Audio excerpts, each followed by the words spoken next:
Hello hello check hello hello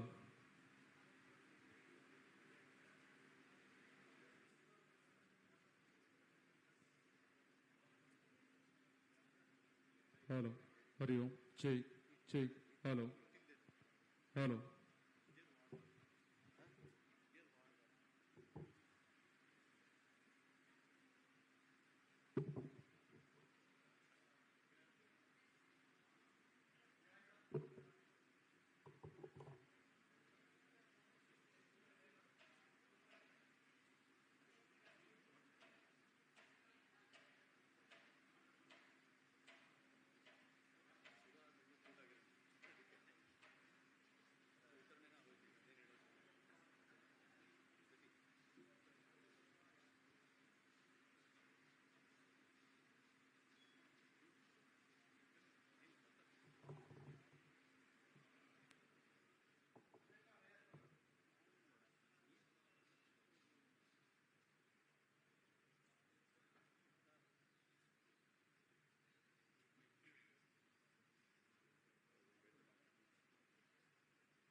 ಎಲ್ಲರಿಗೂ ನಮಸ್ಕಾರ.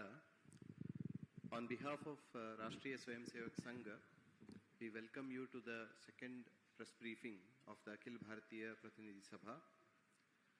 We have with us Shri Arun Kumar ji, Senior Sangha Pracharak.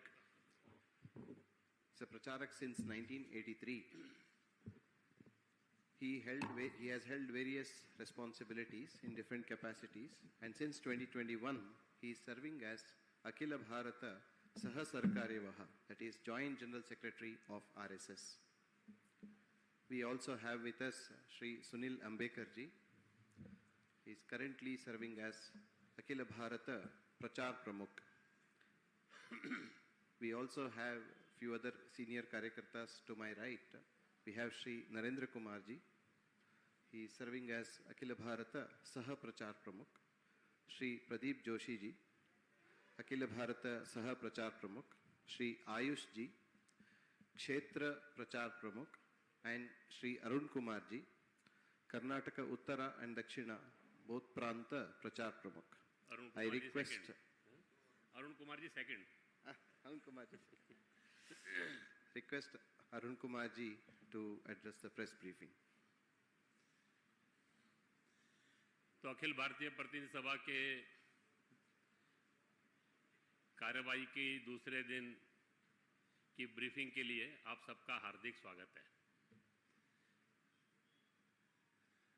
This is not a press conference, only briefing of the activities that has been held on first day along with 2 sessions today also.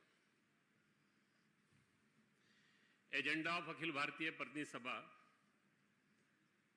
वो 2 बातों के साथ था.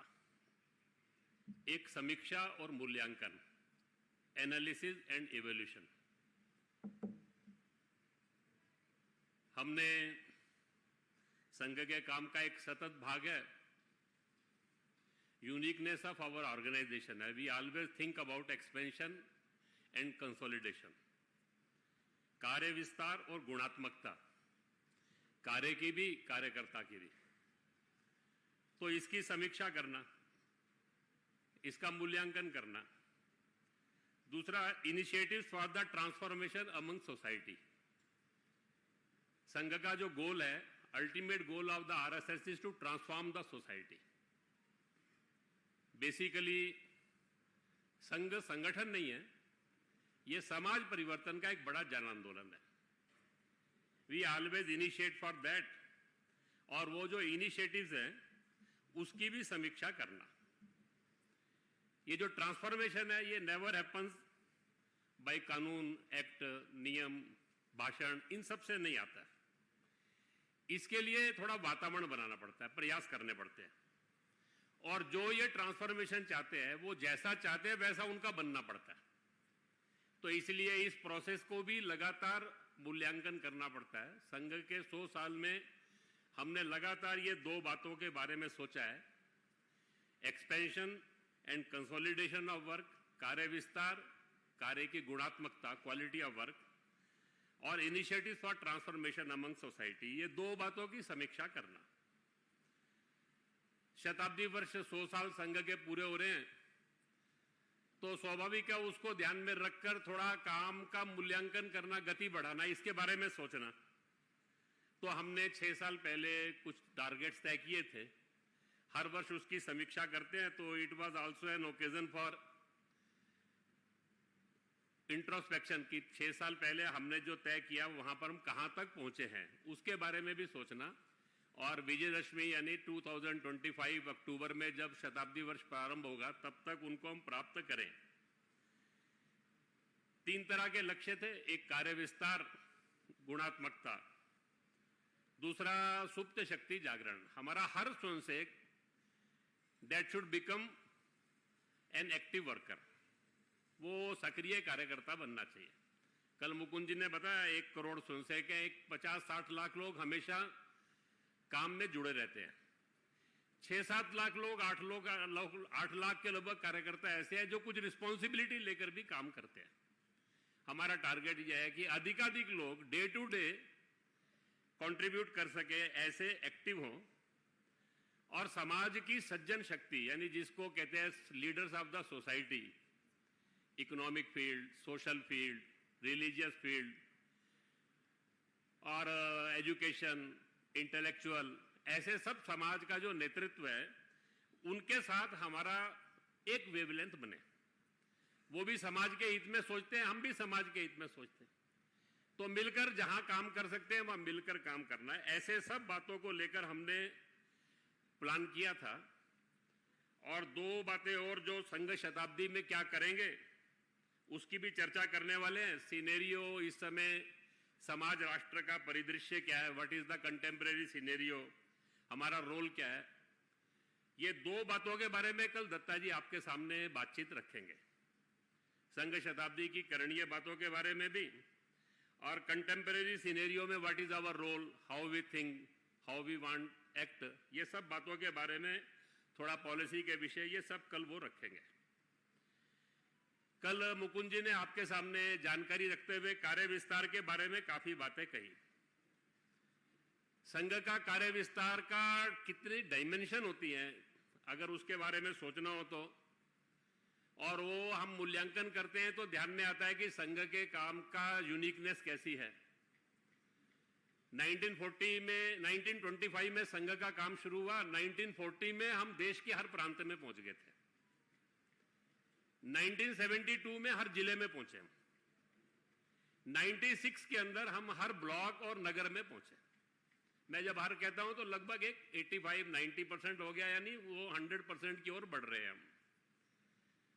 उसके बाद हमने अपना target मंडल और बस्ती रखा, तो that is a geographical target. 10,000 population के ऊपर हमने 1,03,000 यूनिट्स बनाए, जो उसके बारे में कल उन्होंने आपको बताया अभी। लेकिन इसके साथ साथ ये तो राष्ट्रव्यापी, समाजव्यापी हो गया। Ultimately we have to become a movement of 100%, और इसीलिए हम कहते हैं सर्वस्पर्शी सर्वव्यापी। तो एक एक जगह विचार करना शुरू करते हैं। तो कॉलेज स्टूडेंट्स में हमारा काम है, हमें थोड़े समय पहले ध्यान में आया कि प्रीमियर इंस्टीट्यूशन में जैसा काम चाहिए वो नहीं है, तो हमने उस पर फोकस करना शुरू किया।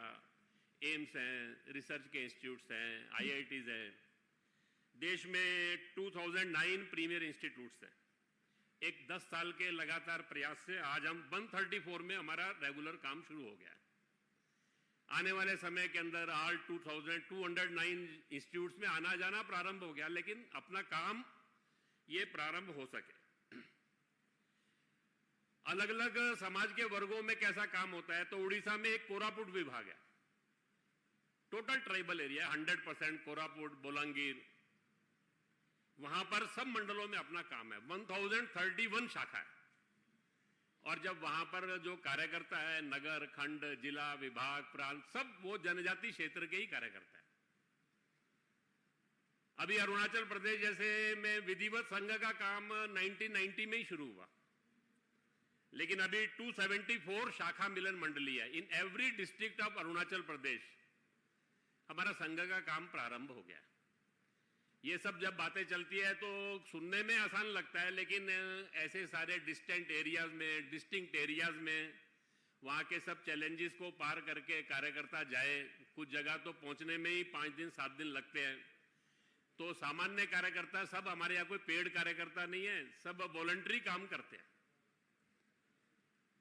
हर वर्ष हम आह्वान करते हैं अपने स्वयंसेवकों को 7 दिन, 15 दिन, 20 दिन, 25 दिन एक्सपेंशन के लिए दें।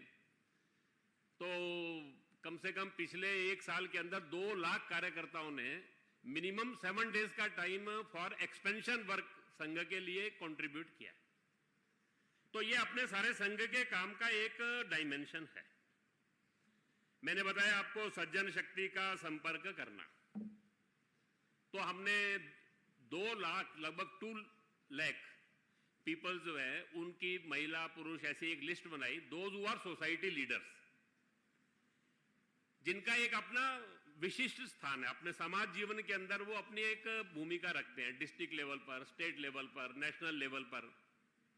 हमारा टारगेट था कि उनसे हम कांटेक्ट करेंगे। लगभग 1.5 लाख लोगों को हम कांटेक्ट कर पाए पिछले 1 साल के अंदर, लास्ट 1 ईयर के अंदर। कांटेक्ट करने का मतलब एक बार मिलना नहीं है, 3-4 बार मिलना, उनको किसी बैठक में बुलाना, छोटी छोटी मीटिंग्स में बुलाना, 10-12 लोगों की हम रूम मीटिंग्स करते हैं।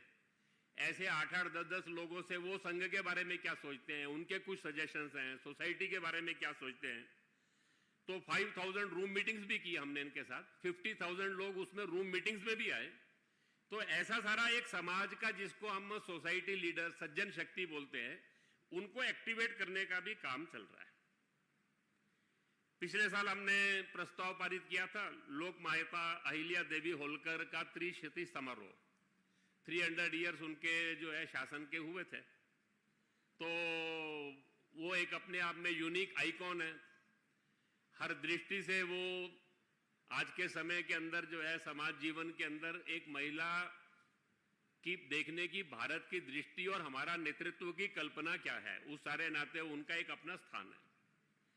उसके लिए सारे देश में प्रोग्राम किए गए।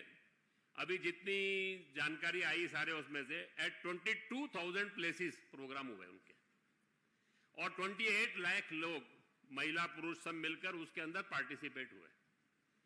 हमने टारगेट किया था सारे उसमें से, सारे देश के अंदर समाज के प्रोमिनेंट लोगों के, यंग पर्सन्स के, ऐसे सब लोगों के कार्यक्रम करेंगे। तो पिछले वर्ष हमने प्रस्ताव पारित करके 1 साल भर उनको मनाने का तय किया था।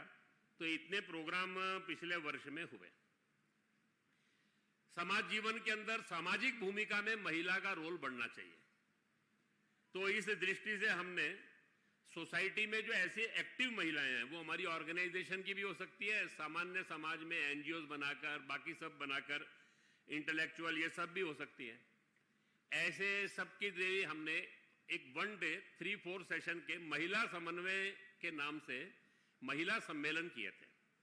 स्थानीय संस्था बनाकर ऐसी leadership summit of the women, among women, ऐसे सारे जो समिट किए। तो लास्ट ईयर 472 समिट्स ऐसे हुए, जिसके अंदर 5.75 लाख ऐसे समाज जीवन के अंदर कंट्रीब्यूट करने वाली, सोशली एक्टिव, इंटेलेक्चुअल समाज में लीडरशिप देने वाली, ऐसे कंट्रीब्यूट करने वाली महिला लीडरशिप, उसको हमने बुलाया। वो सब भी इन कार्यक्रमों में आए। बहुत सारी बातें बताने की है, लेकिन समाज जीवन के अंदर कहीं भी कोई प्रॉब्लम देखना तो उसके बारे में सॉल्यूशन सोचना शुरू करना। केवल ज्ञापन देना, सरकार को सुझाव देना, ये हमारा सोचने का ढंग नहीं है। संघ का सोचने का ढंग यूनिक है कि समाज की शक्ति के आधार के ऊपर समाज के सब प्रश्नों का समाधान करना। केवल एक छोटा सा एग्जांपल दूंगा। मध्य प्रदेश के अंदर झाबुआ डिस्ट्रिक्ट है। उस झाबुआ डिस्ट्रिक्ट के अंदर वहां पर समाज के अंदर संपर्क करने के लिए निकले तो अचानक एक जगह ध्यान में आया। फिर वो एक केस ध्यान में नहीं आया, गांव में 4-5 आए, फिर थोड़ा और ज्यादा ध्यान आना शुरू हुए, तो वहां ऐसे बच्चे हैं जिनके हाथ पैर जुड़े हुए, अंग जुड़े हुए, और उसके कारण से वो सामान्य जीवन नहीं जी सकते, वो एक अलग प्रकार का। तो थोड़ा चिंतन प्रारंभ हुआ, थोड़ा इंदौर के अंदर बातचीत प्रारंभ हुई, उसके डॉक्टर से चर्चा शुरू। उन्होंने कहा आजकल बहुत अच्छी मेडिकल फैसिलिटीज है, ऑपरेट किया जाए तो ये सब लोग नॉर्मल लाइफ भी जी सकते हैं, अन्यथा उसके कारण से वो एक अलग प्रकार की डिसेबिलिटी है। तो ऐसे सब लोगों को ढूंढकर उनको और सर्विसेज प्रदान करना, पिछले 4 साल के अंदर ऐसे 500 चिल्ड्रंस जो हैं, बच्चे जो हैं, उनकी शल्य क्रिया के द्वारा उनको एक समाज जीवन में एक सामान्य जीवन के नाते वो जी सके। तो जहां भी प्रॉब्लम है उस प्रॉब्लम को सॉल्यूशन के बारे में सोचना, समाज में समस्याओं को बड़ा करते नहीं जाना। समाज की ताकत जो है वो बहुत बड़ी है। हम जब कहते हैं कि सारे देश के अंदर 100 साल में संघ के काम का विस्तार हुआ है, तो it does not mean the expansion of numerical strength of RSS. हमारा मतलब यह है कि यह समाज की शक्ति का जागरण है। संघ की शक्ति बढ़ना यानी समाज की शक्ति बढ़ना है, और वो समाज की शक्ति बढ़ना यानी समाज जो है, समाज के प्रश्न, समाज की चुनौतियां, समाज के इंटरनल इश्यूज, चैलेंजेस, इन सब को सॉल्व कर सकता है, ऐसा समाज का चित्र खड़ा करना। इस दृष्टि से अपना कल से सारा मूल्यांकन का काम चल रहा है। हर स्टेट के अंदर ऐसे कुछ अच्छे, मैंने तो आपको केवल 1-2 उदाहरण दिए, हर राज्य के अंदर ऐसे कुछ उदाहरण देने वाले कुछ उनकी, क्योंकि कुल मिलाकर 3 दिन की लिमिटेशन ही होती है सब बातों का मूल्यांकन करना। तो एक्सपेंशन के बारे में कैसा सोच रहे हैं, सज्जन शक्ति जागरण के बारे में कैसे सोच रहे हैं, समाज के प्रॉब्लम्स के सॉल्यूशन के बारे में कैसा सोच रहे हैं, ऐसे सब बातों के बारे में कल से अपनी अभी तक की चर्चा चल रही है। जो संगठन है वो भी अपने बारे में, कामों के बारे में ऐसा थोड़ा थोड़ा एक जानकारी देने का, जो उनकी विशेष बातें होती है वो सब होती है, उसकी जानकारी देते हैं। अभी करणीय बातों की चर्चा प्रारंभ हुई है नेक्स्ट ईयर के लिए, वो शाम को कल सुबह तक फाइनल होगा। कल दोपहर को ही आपकी प्रेस कॉन्फ्रेंस में दत्ता जी आने वाले शताब्दी वर्ष में हम क्या करेंगे, और कुल मिलाकर कंटेम्परेरी सिनेरियो में संघ कैसे सोचता है, इन सब के बारे में वो कल आपके सामने रखेंगे। एक प्रस्ताव हमने पारित किया है, उसको बारे में थोड़ी जानकारी देकर मैं अपनी ब्रीफिंग पूरा करूंगा सारे में। बांग्लादेश की जो परिस्थिति है, तो एक call to stand in solidarity with Hindu society of Bangladesh. हमने जो बांग्लादेश के अंदर जो है हिंदू और माइनॉरिटी कम्युनिटीज जो है, उनका जो ह्यूमन राइट वायलेशन हो रहा है और कंटिन्यूअस वायलेंस, इनजस्टिस, ऑपरेशन, ये जो हिंदू समाज सहित all the minorities of Bangladesh, उनके साथ जो हो रहा है, उसको लेकर हमने एक चिंता व्यक्त की है, सीरियस कंसर्न हमने अपना और प्रस्तुत किया है। ये जो सारा है, ये इसको एक पॉलिटिक्स नहीं मानना चाहिए, केवल रिजाइम चेंज हो गया, सत्ता परिवर्तन हो गया, उसके कारण से ऐसा नहीं है। इसके पीछे रिलीजियस एंगल भी है, क्योंकि मेजॉरिटी ऑफ टारगेट जो है और कंटिन्यूअस टारगेट जो है, they are becoming Hindu and other minority communities. और ये इसलिए भी है कि ये परसिक्यूशन ऑफ हिंदू और माइनॉरिटी कम्युनिटी ये कोई नया नहीं है। 1951 के अंदर 22% पॉपुलेशन थी बांग्लादेश के अंदर हिंदू समाज की, अभी वो 7.95% है। तो हमको ध्यान में आ सकता है कि ये हिंदू समाज के वहां एग्जिस्टेंशियल क्राइसिस का इशू है। और इस बार जो हिंसा हो रही है उसमें ऐसा ध्यान में आ रहा है कि उसके पीछे गवर्नमेंट और इंस्टीट्यूशनल सपोर्ट भी है, और ये एक चिंता की बात है। और वहां जो लोग भी इस सारी हिंसा में है, वो इसको केवल एंटी हिंदू नहीं, एंटी भारत भी बनाने की कोशिश कर रहे हैं। अनेक लीडर्स के स्टेटमेंट भी ऐसे ही सब आ रहे हैं। इसी सारे प्रस्ताव के अंदर एक हमने चिंता व्यक्त की कि इंटरनेशनल जो फोर्सेस हैं उनका जो रोल है, और खासकर केवल बांग्लादेश नहीं, ये जो अपना भारत है, इस भारत और पड़ोसी देश, ये केवल देशों का समूह नहीं है, हमारी हजारों साल की एक यात्रा है, वो हमारी कॉमन जर्नी है। हम जब कहते हैं तो वो कॉमन जर्नी के अंदर हमारा एक शेयर्ड कल्चर है, हमारी शेयर्ड हिस्ट्री है, और हमारे जो शेयर्ड जो है वो हमारे ट्रेडिशंस भी है। बहुत सारी बातें हमारी समान है। तो ऐसा लगता है कि एक मिसट्रस्ट और डिसट्रस्ट भारत और इन सारे पड़ोसी देशों के बीच में खड़ा करने का प्रयास भी किया जा रहा है। उसके अंदर दुनिया की बहुत सारी शक्तियां उसमें भूमिका अदा कर रही हैं। हमने Pakistan, deep state in America, उस सब के बारे में भी इसमें थोड़ा हमने इंगित किया है सारे उसमें से अपने प्रोसेस प्रस्ताव के अंदर। लेकिन इस बार एक अच्छा विषय उसमें यह भी है कि ये जो सारा हुआ तो पहली बार वहां के हिंदू समाज ने लोकतांत्रिक ढंग से वहां पर एक कलेक्टिव डेमोक्रेटिक और पीसफुल वे में अपनी बात को असर्ट करने की भी कोशिश की है और अपनी आवाज को बुलंद किया। उसको दुनिया ने रेखांकित भी किया है, दुनिया ने उसको सुना भी है, और उस कारण से भारत दुनिया के बाकी देशों के अंदर, दुनिया के अंतर्राष्ट्रीय नेतृत्व, देश, हिंदू समाज अन्य देशों में जो रहता है वो सब लोग भी उनके समर्थन में आए हैं। उन्होंने भी देश भर के अंदर सब मिलाकर, भारत सरकार ने भी इस सारे विषय को लेकर वहां की जो बांग्लादेश की इंटरिम गवर्नमेंट है उनके साथ और ग्लोबल प्लेटफॉर्म्स के थ्रू प्रेशर बनाना, ये सब के लिए भी प्रयास किया है। और हमने इस बात का आह्वान भी किया है भारत सरकार से, अंतर्राष्ट्रीय फोरम, यूएन और बाकी सारे ऐसे जो हैं विश्व के अन्य देश और दुनिया के अंदर जो हिंदू समाज है उन सब लोगों से हमने एक आह्वान भी किया है कि वहाँ के हिंदू समाज की डिग्निटी, वहाँ के हिंदू समाज की सुरक्षा, वहाँ की माइनॉरिटीज की डिग्निटी, सुरक्षा, इन सबको सुनिश्चित करने के लिए वो हर संभव प्रयास करें। इस सारी दृष्टि से हमने एक call to stand in solidarity with Hindu society of Bangladesh, Bangladesh के हिंदू समाज के साथ और वहाँ के अन्य अल्पसंख्यक समुदायों का जो मानवाधिकार हनन, हिंसा, ये जो सब विषय वहाँ हुए हैं और उनका एक एग्जिस्टेंशियल क्राइसिस का जो इशू आकर खड़ा हुआ है, और इस सारी स्थिति के अंदर जो इंटरनेशनल फोर्सेस पीछे अपनी भूमिका अदा कर रही हैं, इन सब के प्रति देश को, समाज को अवेयर भी रहना, जागरूक भी रहना, और ये वहाँ के हिंदू समाज की सुरक्षा और वहाँ के हिंदू समाज का सम्मान, ये सब गरिमा जो है ये सुनिश्चित हो, इस सारी दृष्टि से, और वहाँ उसके लिए अंतर्राष्ट्रीय फोरम, भारत सरकार, हिंदू समाज सब मिलकर प्रयास करें। ऐसा एक प्रस्ताव बांग्लादेश की आज की हिंदू समाज की जो परिस्थिति है, माइनॉरिटीज की जो परिस्थिति है, उसको लेकर हमने एक सीमित विषय के ऊपर प्रस्ताव पारित किया है। मैंने आपके सामने अपनी जो इस अखिल भारतीय प्रतिनिधि सभा की जो कल से आज तक की सारी कार्रवाई हुई है उसके कुछ बातें जानकारी के तौर पर आपको रखी हैं। अच्छा यही है कि जो मैंने बताया उसके ऊपर आप पूछे, नहीं तो आपका अपना एजेंडा है, वो एजेंडा कल करेंगे तो ज़्यादा अच्छा होगा। लेकिन आप सब लोग कुछ ऐसा इस सारे अपनी प्रतिनिधि सभा के बारे में पूछना चाहें तो पूछ सकते हैं। थोड़ा माइक लेना पड़ेगा। हाँ, मेरा नाम हिमांशु तिवारी है, टाइम्स नाउ नव भारत से दिल्ली से हूँ मैं। थोड़ा माइक मुंह के सामने लेंगे तो मुझे पूरा सुनाई देगा। आवाज आ रही है आपको? हाँ। मेरा नाम हिमांशु तिवारी है, टाइम्स नाउ नव भारत दिल्ली से हूँ मैं।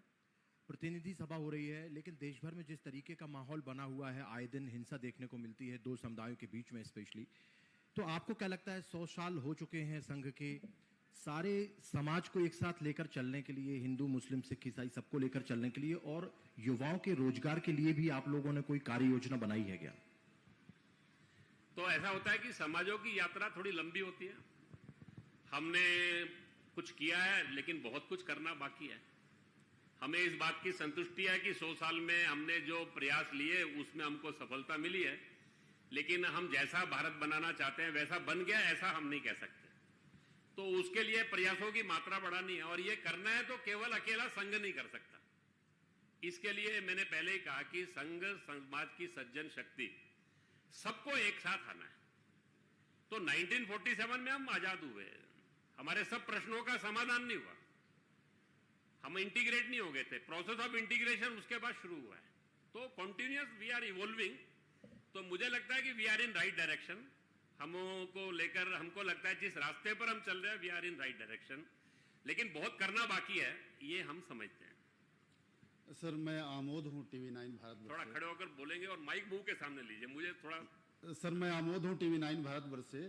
एक जो ज्वलंत विषय आज की तारीख में हम लोग दक्षिण भारत में बैठक कर रहे हैं, और एक जो ज्वलंत मुद्दा यहाँ चल रहा है परिसीमन का, परिसीमन को लेकर बहुत यहाँ उथापतल मचा है। आज यहाँ पे 6 राज्यों के बड़े लोग जो सीएम हैं, पार्टी अध्यक्ष हैं, वो जुटे हैं। तो इसको लेकर कंफ्यूजन क्यों हो रहा है, क्या दिक्कत है, असल मुद्दा क्या है? मुझे लगता है कल मुकुंद जी ने आंसर दिया है, उसके बाद दोबारा पूछने की आवश्यकता तो नहीं पड़नी चाहिए। फिर मैं आज दूंगा तो कल आप दत्ता जी से दोबारा पूछेंगे। सब मिलाकर जो उन्होंने कहा, परिसीमन ये भारत की एक संवैधानिक प्रक्रिया, लोकतांत्रिक प्रक्रिया के अंदर चुनाव होता है, चुनावों के लिए परिसीमन होता है। परिसीमन के लिए एक एक्ट बनता है, तो 2002 के अंदर डिलिमिटेशन एक्ट बना, उसके अंतर्गत परिसीमन हुआ। उससे पहले 1972 में एक्ट बना, उसमें परिसीमन हुआ।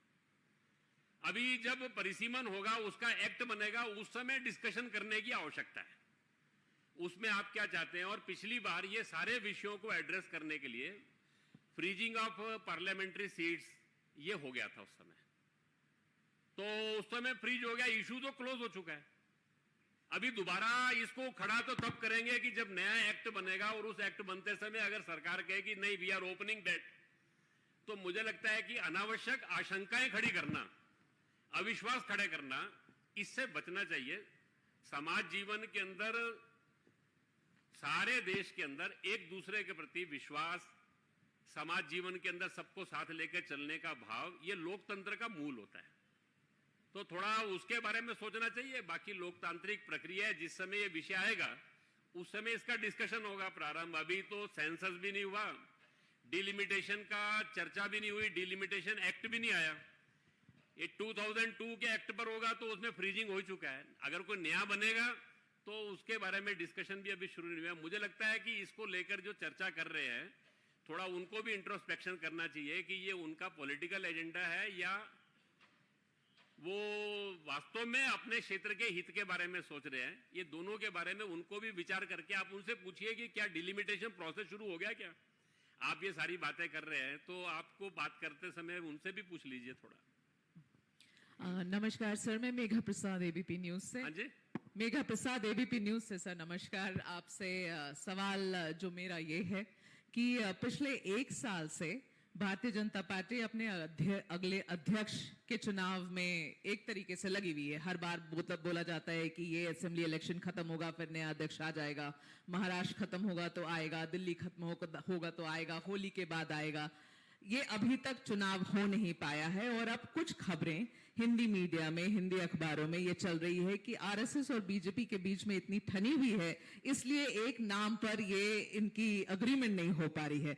इस पे मैं पूछना चाहूंगी सर, क्या हो रहा है, क्या समन्वय मीटिंग हुई है, आप लोग की तरफ से कुछ नाम गए हैं, क्या स्टेटस है? तो संघ के स्वयंसेवक 32 से ज्यादा संगठनों में काम करते हैं। हर संगठन जो है वो स्वतंत्र है, स्वायत्त है। हर संगठन की अपनी एक निर्णय प्रक्रिया है। हर संगठन के अंदर उनके यहाँ सदस्यता होती है, उनके यहाँ निर्वाचन होते हैं, नीचे की इकाई पर होते हैं, मंडल, जिला होते हैं, वो सब उनकी प्रक्रिया चलती है। और अध्यक्ष के चुनाव के लिए कोई समन्वय बैठक होती नहीं है। और बाकी मीडिया में क्या चलता है, तो मीडिया को 24/7 एक्टिव रहना है, तो उनको कुछ न्यूज चाहिए। और न्यूज क्या है वो आपको भी मालूम है सारे उसमें से। तो एक पक्का मान के चलिए कि हमारी कोई ठनी हुई नहीं है। समाज राष्ट्र के प्रश्नों पर हम मिलकर काम करते हैं, और आज भी हम परस्पर विश्वास उसके आधार पर काम कर रहे हैं। बाकी उनकी प्रक्रिया चल रही है, उनकी सदस्यता भी हुई है, बूथ समितियां भी बन गई है, जिले प्रदेश वो भी बन रहे हैं। उस प्रक्रिया में आने वाले समय के अंदर राष्ट्रीय अध्यक्ष का चुनाव उनका होगा सारस में से। वो प्रक्रिया उनकी अपनी जो पार्टी की व्यवस्था है उसके अंतर्गत होगी सारे में से। थोड़ा दिन धैर्य रखिए, अपने आप ध्यान में आ जाएगा सब। Sir, I am Narayankar from United News of India. I'll sit and because I have the laptop on my laps. There are a couple of questions. You were talking about, asking the central government to take up this issue. And of course, the central government has taken up this issue of atrocities or persecution of Hindus in Bangladesh. So, are you satisfied as of now what the central government is doing? And if not, what more you are expecting from the central government? This is my first question. नहीं, उसमें मुझे ऐसा लगता है कि हमने इसमें लिखा है, The government of Bharat has expressed its resolve to stand with Hindu and other minority communities of Bangladesh and need of their protection. Government of Bharat has taken up the issue with the interim government of Bangladesh as well as on several global platforms. ABPS urges the government of Bharat to make all possible efforts to ensure the protection, dignity and well-being of Hindu community in Bangladesh, along with engaging government of Bangladesh in continuous and meaningful dialogue. ये process है, वहां का solution हो गया ऐसा तो नहीं है, वो कंटिन्यूटी है। तो सरकार अपने स्तर पर काम कर रही है। हमने इतना ही कहा है कि आप हर संभव प्रयास कीजिए, उसके लिए जो जो करना आपको ठीक लगता है वो है। और वी आर सेटिस्फाइड कि भारत की सरकार ने जो है उसको इश्यू की सीरियसनेस को समझकर वहाँ पर विदेश सचिव को भेजना, अलग अलग स्तर पे बातचीत होना, 1-to-1 डायलॉग होना, इंटरनेशनल फोरम्स का उपयोग करना, ये सब उन्होंने किया है। हमने इसमें अपने प्रस्ताव में इसको नोट भी किया है और मेंशन भी किया है, और ये कंटिन्यूस रखना पड़ेगा अभी जब तक वहाँ की परिस्थिति नॉर्मल नहीं होती। My second question is, with regards to this persecution in Bangladesh, there may be situations arising that there may be some kind of a refugee problems. In this context, will the RSS propose amendments or a fresh push for implementation of CAA or any other legal so that you can accommodate the persecuted Hindus in Bharat? देखिए, ये जो मैंने पहले ही कहा कि हमारी एक shared history है, हमारी एक शेयर्ड सिविलाइजेशन की एक यात्रा है, जर्नी ऑफ द सिविलाइजेशन हमारी कॉमन है। अनफॉर्चुनेट हो गया कि 47 में पार्टीशन हो गया। जब पार्टीशन हुआ तो हमने पार्टीशन में जमीन का पार्टीशन किया था, पॉपुलेशन का नहीं। और दोनों ने आश्वासन दिया था कि अपने अपने देश की माइनॉरिटीज का प्रोटेक्शन करेंगे। ये वो दोनों का आश्वासन है। नेहरू लियाकत पैक्ट 3 बार पैक्ट हुआ है, वो तीसरी बार में भी यही है। अनफॉर्चुनेट है कि पाकिस्तान बांग्लादेश जो बन गया बाद में, उन्होंने उसको ऊपर अपना ऑनर नहीं किया। वो जो वहां का हिंदू समाज है वो हमारी रिस्पॉन्सिबिलिटी है, हम उससे बच नहीं सकते। ये जो आज जिसको हम भारत कहते हैं, जिसका हम गर्व करते हैं, उस भारत को बनाने में जितना कंट्रीब्यूशन देश के इस हिस्से में रहने वाले हिंदू का, उतना वहां का भी है। वो वहां सुख से रहे, शांति से रहे, वहां उस समाज राष्ट्र जीवन की व्यवस्था में आज जो व्यवस्था है उसमें कंट्रीब्यूट करते हुए वो सोचे। लेकिन अगर कल को उसको कुछ भी कठिनाई होगी, कुछ भी कष्ट होगा, तो हम अपनी जिम्मेदारी से पीछे नहीं हट सकते। उसके लिए क्या करना पड़ेगा, ऐसी कोई परिस्थिति आई तो उस समय सोचेंगे। अभी तो हमारी इच्छा है कि वो जो वहां है, जहां है, वहां सम्मान के साथ, सुरक्षा के साथ, अपने मत पंथ सबकी सुरक्षा के साथ वो जी सके, सम्मान के साथ जी सके, इसके लिए हमको प्रयास करना है। ये हमारा सोचना है। नमस्ते, मैं रमेशा हूँ, विक्रमा कन्नड़ा वीकली से। ये लिंग्विस्टिक के ऊपर प्रांतों का रचन पहले ही हुआ है। उसके लिंग्विस्टिक भाषा के ऊपर, भाषा के आधार पर प्रांतों का ये सीमा तय हुआ है, वह एक्ट भी है। मगर उसके बाद भी कई प्रांतों में बॉर्डर डिस्ट्रिक्ट्स जो है उसमें ये डिस्ट्रिक्ट्स उस स्टेट्स को आना चाहिए, ऐसा डिस्प्यूट्स चलते रहता है। संघ के हिसाब से ये प्रांतों का ये बॉर्डर इश्यू है, क्या ये डिस्कशन पे होना चाहिए या क्लोज्ड चैप्टर है, ऐसा इसका ऊपर क्या है राय? तो देखो, ऐसा है कि हमारा जो राष्ट्र जीवन है ना, उसकी अपनी एक यूनिकनेस है, उसको सबको ध्यान रखना। भारत में सदियों से भाषाएं अनेक है, भाव एक है। All languages there are essence that is one. कोई भी महापुरुष, कोई भी भाषा, किसी ने भी एक राज्य का विचार नहीं किया। वो हमेशा उसके अंदर पूरे राष्ट्र का ही विचार है। हमारे देश के अंदर मतपंथ अनेक है, लेकिन गंतव्य एक है। वो हमारा वैशिष्ट्य है। हमारे यहाँ खान पान ये सब अनेक हैं, लेकिन हमारे मूल्य एक हैं, संस्कृति एक है, हमारी कल्चर एक है। तो भारत का हमारा कन्विक्शन है that is one people one nation, एक राष्ट्र एक जन। भारत के अंदर राज्य अनेक थे, राष्ट्र एक था। किसी भी राज्य का व्यक्ति कहीं भी आ सकता था, जा सकता था, रह सकता था। ये भारत की यूनिकनेस रही है। तो ये बातें ध्यान में रखते हुए किसी भी कारण से विवाद के विषय ये नहीं बनने चाहिए। खान पान, भाषा, मत, पंथ, लैंग्वेज, राज्य, ये किसी भी संघर्ष का विषय नहीं बनना चाहिए। अब ये राष्ट्र जीवन बनने की दिशा में थोड़ा अपने को और प्रोसेस करना पड़ेगा। मैंने बताया कि 1000 साल की हमारी लीगेसी है, उसमें कुछ बातें हमारे दूसरों के संघर्ष करते हुए आ गई, कुछ हमारी अंग्रेजों के कालखंड में हम जो आत्मविस्मृति में चले गए उसके कारण से आ गई। उस सबसे बाहर निकलना है। अल्टीमेटली हमारे संविधान के प्रियम्बल में जो कहा है, we the people of Bharat, हम भारत के लोग, ये हमारा दैट इज द टैगलाइन। जब हम भारत के लोग कहते हैं तो इसका मतलब जाति, भाषा, प्रांत, मत, पंथ सब चीजें समाप्त हो गई। स्त्री पुरुष, वी पीपल, हमारी आज के बाद एक ही आइडेंटिटी है। तो संघ का ये जो मानना है we the people of Bharat, ये इस आइडेंटिटी को लेकर हम सब देश के अंदर कोई भी समाज का प्रश्न आता है उसका समाधान करने की दिशा में बढ़े। ऐसा सारे देश के अंदर हमने एक व्यवस्था को स्वीकार किया। कोई भी व्यवस्था अपने आप में परफेक्ट नहीं होती, उसमें कुछ ना कुछ बातें रहती है। अब हमने एक व्यवस्था बनाई है, उसमें राज्य है, उसके अंदर राष्ट्र है, उसके अंदर हमने डिस्ट्रिक्ट्स है, उस डिस्ट्रिक्ट के अंदर ब्लॉक्स है, गांव है, पंचायत है, ये एक व्यवस्था बनाई है। सब मिलाकर एक कोऑपरेटिव, एक समाज जीवन के अंदर परस्पर एक दूसरे के साथ मिलकर सारे राष्ट्र का चिंतन करना, ये उसके कोर में आना चाहिए। जैसा जैसे ये भाव बढ़ता जाएगा वैसे वैसे ये प्रश्नों का समाधान होता जाएगा। ये प्रश्न तभी तक है जब तक ये दृष्टि नहीं रहती, एक जन एक राष्ट्र, वन पीपल वन नेशन, ये इसके अंदर प्रिज्म में सब प्रश्नों का समाधान ढूंढे, ऐसा संघ का मानना है। नमस्ते अरुण जी, मेरा नाम जतिन है, मैं इकोनॉमिक टाइम्स से हूँ।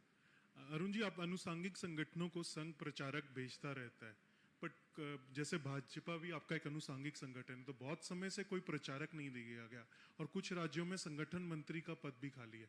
एक और चीज अरुण जी, छोटी सी क्लैरिफिकेशन, जो भाजपा का अध्यक्ष है उसके लिए क्या कंसल्टेशन संघ से करना जरूरी है? अगर है तो उसकी मॉडलिटीज क्या रहती हैं कि आपके द्वारा नाम सुझाए जाते हैं या वहां से नाम आते हैं, उन पे चर्चा होती है? उस पर थोड़ा सा हमें गाइड कर दें। तो प्रचारक तो पूर्व सैनिक सेवा परिषद में भी नहीं है, अधिवक्ता परिषद में भी सारे देश में एक ही है, और भी 2-3 संगठन है जिनके अंदर प्रचारक नहीं है। तो ऐसा कुछ नहीं है कि सब संगठनों में वहां की आवश्यकता को समझकर वो चर्चा करते हैं, हमारे पास उपलब्ध होते हैं तो हम देते हैं।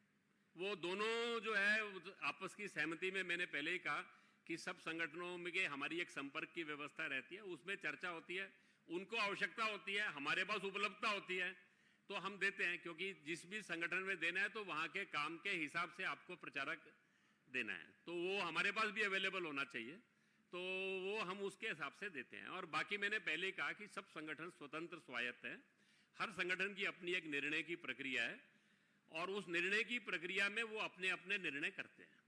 हम राष्ट्र समाज के प्रश्नों पर एक दूसरे के साथ मिलते हैं, जुलते हैं, बातचीत करते हैं, नोट शेयर करते हैं, समाज राष्ट्र के प्रश्नों पर मिलकर काम करते हैं। इसके लिए अपना एक प्रोसेस है, वो समन्वय का प्रोसेस है।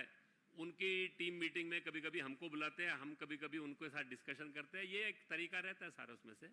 बाकी संगठन के अंतर्गत संगठन चलाने के सब निर्णय वो अपने आप करते हैं। अभी कहीं खत्म कर, समय हो गया है। कल दत्ता जी के लिए काफी रखिए आप। दत्ता जी हैं, कल आएंगे। Last question. चलिए आप लास्ट करेंगे। So I am KVN Swami from Hosadiganta. So if the situation required, do you think Indian government should officially involve in reinstating Sheikh Hasina? I cannot understand. Please. Sheikh Hasina को फिर से वहाँ बिठाएंगे क्या बोल रहे हैं? कौन करे? भारत सरकार Sheikh Do you Hasina think को पुनः वहाँ बिठाएगी? Indian government should involve officially in reinstating Sheikh देखिए, Hasina? बांग्लादेश के अंदर वहाँ उनकी अपनी, Whether through military actions or whether through political deliberations? नहीं, बांग्लादेश के अपनी एक संविधान की, उनकी अंतर्गत अपनी व्यवस्था है, वहां पर वो वहां के लोग निर्णय करेंगे। इसके बारे में मुझे लगता है कि किसी अन्य देश के वो सोचने का कोई वो नहीं है सारे में से। ठीक है, thank you very much for वो रह गया लास्ट में। I had a question from very long time. Sir, you were speaking about where we wanted to reach, how India should be. It has not yet reached. It has not yet happened. What is that you wanted, and what is that missing which you have to still achieve? And by when do you think it will happen?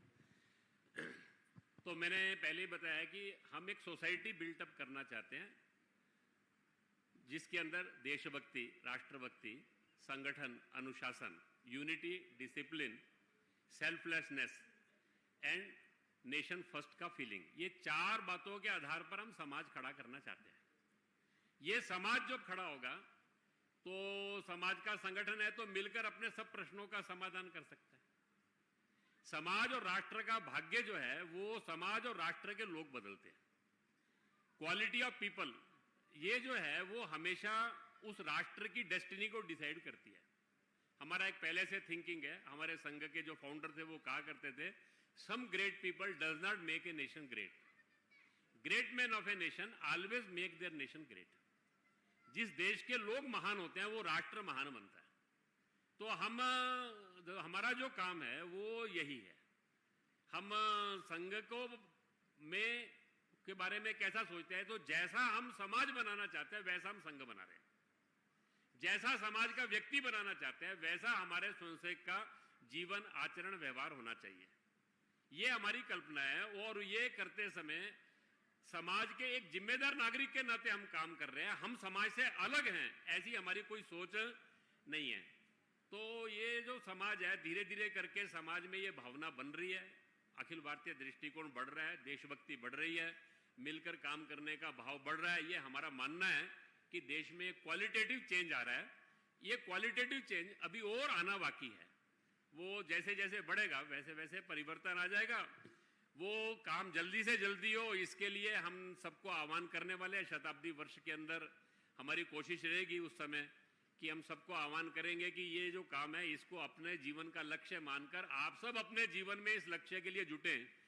ऐसा एक आह्वान हम हर एक से करेंगे। उसके लिए कल सारी चर्चा योजना आपको बताएंगे। आप सब लोगों ने बहुत शांतिपूर्वक मेरी बात को सुना।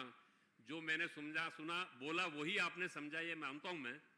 और जो मैंने बोला है वही आप समझकर आगे लिखेंगे, ये भी अपेक्षा आपसे करूंगा। मेरी सारी प्रेस कॉन्फ्रेंस में से आप न्यूज मत निकालिएगा, उसका एसेंस निकालिएगा। ऐसा अनुरोध करते हुए मैं अपनी इस वार्ता को पूरा करता हूं। धन्यवाद। Thanks a lot for joining the press briefing and interacting.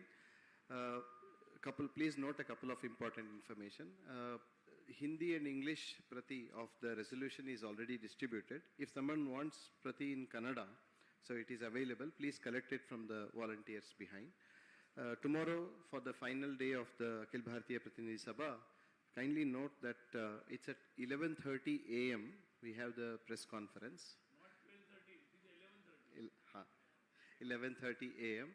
Shri Dattatreya Hosbale ji, Manya Sarkaryavaha of RSS, the General Secretary of RSS, would be taking the press conference. Kindly do note this information. Please have lunch. The lunch is served behind. Kindly have lunch and then. Thank you.